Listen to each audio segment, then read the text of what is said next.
Į vietinę kardžiamukę suėjo jaunos mergyčkos. Tuo ir susispietė kaip silkė statinėje.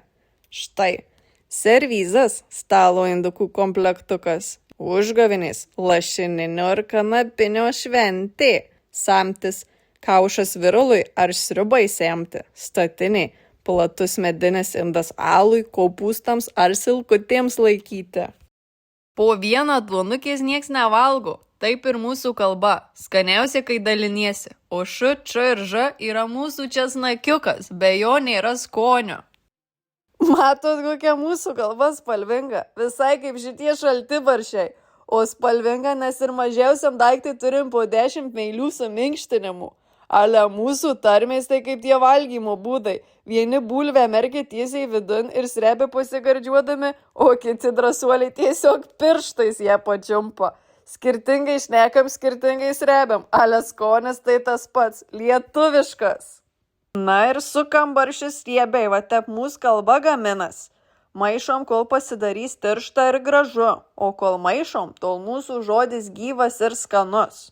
Vakar buvo puota, šiandien kopūstienės diena.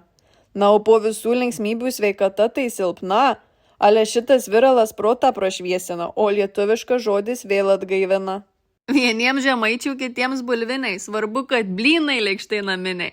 Taip ir mūsų kalba, nors šnekam skirtingai, prie bendro stalo visi mes laimingi. O, cepelinai! Mūsų pamatas kalba, soti tvirta ir nuodėmės verta. 7 linksniai ir tas mūsų kietas charakteris, va, mūsų prigimties lobis. Na, o gera. Vienas bokalas troškuliai, o kitas cepelinai nustumt. Mūsų stalas visas mūsų gyvenimas, o mūsų kalbukė pati didžiausia stiprybė. Be jos būtume tiesiog niekas. Ale kol sėdam taip krūvom ir šnekam lietuviškai, mūsų namai visada bus gyvi. Šnekėkim taip, kad ir akmenys suprastų. Lietuviškas žodis skambės amžinai, skanaus gyvenimo mūsų krašto ponai ir ponios. Kaip atsigauna žolė po gero lietaus. Nesikankink dėl medalio, bet verta kovot lygiai galo dėl savo garbės.